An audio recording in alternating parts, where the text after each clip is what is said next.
आज हम सीखेंगे कंजक्शन और इससे पहले हम प्रीपोजिशन सिखा चुके हैं, पार्ट्स ऑफ स्पीच की जानकारी भी दे चुके हैं और अपने यूट्यूब चैनल पर उसको अपलोड कर चुके हैं। जो भी रह जाता है तो वहां जाकर जानकारी कर सकता है और चेक कर सकता है, देख सकता है। इन केस अगर कुछ प्रॉब्लम क्रिएट होती है कमेंट सेशन में आकर हमसे पूछ सकता है। तो बिना समय गवाए हम क्लास को स्टार्ट करेंगे। Welcome to Jyoti Sharma English Grammar classes. Now let's start the class. Conjunction में आपको पहले डिस्क्राइब कर दूं कि दो शब्दों को या सेंटेंसों को जोड़ने का काम करता है, यानी कि जब दो सेंटेंस होते हैं उनको जोड़ने का काम करता है। कुछ वर्ड्स होते हैं जिनको हमको उसमें लिखना पड़ते हैं। इसकी डेफिनेशन होती है a conjunction is a word used to connect word phrases or sentence, यानी कि दो शब्दों को या सेंटेंसों को जोड़ने का काम करता है। For example and, but, because और yet, शो, इस तरीके के वर्डों के साथ हम सेंटेंसों को जोड़ते हैं।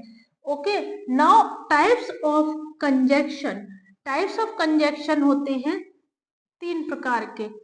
मैं आपको उनको डिस्क्राइब कर देती हूँ। पहला होता है कोऑर्डिनेटिंग कंजक्शन, सामान्य रूप के शब्दों को या वाक्य को जोड़ता है। जो भी शब्द एक ही व्यक्ति काम कर रहा है और वो एक साथ दो वर्क कर रहा है, तब उन सेंटेंसों को जोड़ने का काम कौन करता है?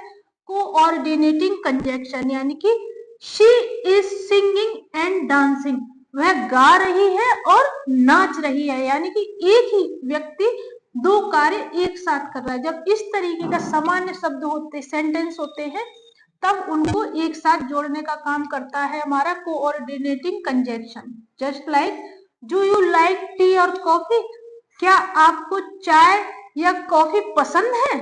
यानी कि एक ही व्यक्ति से पूछी जा रही हैं दो चीजें। इस तरीके के शब्दों को जोड़ते हैं, ऐसे शब्द जो कि इक्वलिटी दर्शाते हो, जैसे और, and, but. Okay, now next is subordinating conjunction. देखिए कभी कभी पढ़ने में बच्चों को बहुत प्रॉब्लम होती है, तो मैं आपको बताऊं एक छोटी सी ट्रिक है। आप इन सेंटेंस शब्दों को तोड़ लीजिए। अगर आप तोड़ के पढ़ेंगे तो वो चीज आपके लिए आसान हो जाएगी। कई बार बच्चे अगर तोड़ के नहीं पढ़ते, इक्वल करके पढ़ते हैं, तो स्पेलिंगों में भी मिस्टेक करते हैं। सबऑर्डिनेटिंग कंजक्शन, ओके, ये main cause and dependent cause को जोड़ते हैं, यानी कि मुख्य वाक्य आश्रित वाक्य को जोड़ता है। यानी कि कोई व्यक्ति एक कार्य कर रहा है और किसी वजह से वही व्यक्ति प्रॉब्लम उसको आती है, तो ऐसे सेंटेंसों को, मतलब एक ही व्यक्ति द्वारा कोई कार्य हो रहा है, बाई चांस वो नहीं कर पा रहा है, तो इस तरीके के शब्दों को वो जोड़ता है। उसको कहते हैं main cause and dependent cause. For like example, I am a late, मैं देरी से आया, because I miss the bus, क्योंकि मेरी बस छूट गई। देखिए एक ही व्यक्ति है, उसने एक ही कार्य कर रहा है, यानी कि जो कार्य करने जा रहा है और यहाँ वो आश्रित है किस पर? बस पर।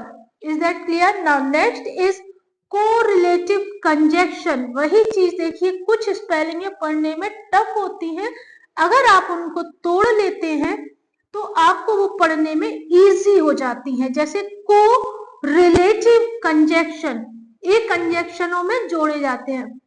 मुख्य रूप से कभी कभी जब हम बात करते हैं तो कहते हैं या तो तुम कर लो या मैं कर लूं, या तो तुम चले जाओ या मैं चले जाऊं। जब इस तरीके के सेंटेंस होते हैं उसमें कुछ डिफरेंट टाइप के कंजक्शन जोड़े जा सकते हैं।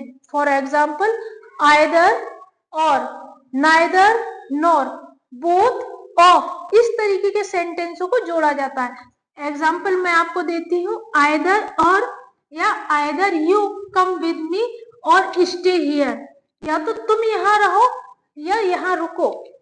इस तरीके के सेंटेंसों में आइदर, नाइदर और बोथ ऑफ का प्रयोग किया जाता है। Is that clear? देखिए सभी कंजक्शन के काइंड से बहुत इजी होते हैं, बस फर्क इतना होता है, अगर आप इससे पहले प्रीपोजिशन सीख चुके हैं, एडजेक्टिव सीख चुके हैं, तो उनके ही आधार पर कंजक्शन बनाए जाते हैं और हल्का हल्का तरीके से उनको लिया जाता है छोटे छोटे रूपों में। कुछ एडजेक्टिव का पार्ट होता है, कुछ प्रीपोजिशंस का पार्ट होता है, कुछ कंजक्शन का पार्ट होता है। नाउ आपको मैंने कंजक्शन के तीनों रूपों को, काइंड्स को डिस्क्राइब किया और बहुत अच्छे से समझाया। अगर आपको लगता है कि यह वीडियो आपके लिए हेल्पफुल है और किसी तरीके से भी आपको इसमें प्रॉब्लम क्रिएट होती है तो आप हमसे कमेंट सेशन में आकर पूछ सकते हैं, और अगर आपको लगता है यह आपके लिए हेल्पफुल है तो प्लीज हमारे वीडियो में शुरू से अंत तक हमारे साथ बना रहा कीजिए, और अगर आपको पसंद आता है तो लाइक कीजिए, शेयर कीजिए और अंत में सब्सक्राइब करना ना भूलिए। Now let's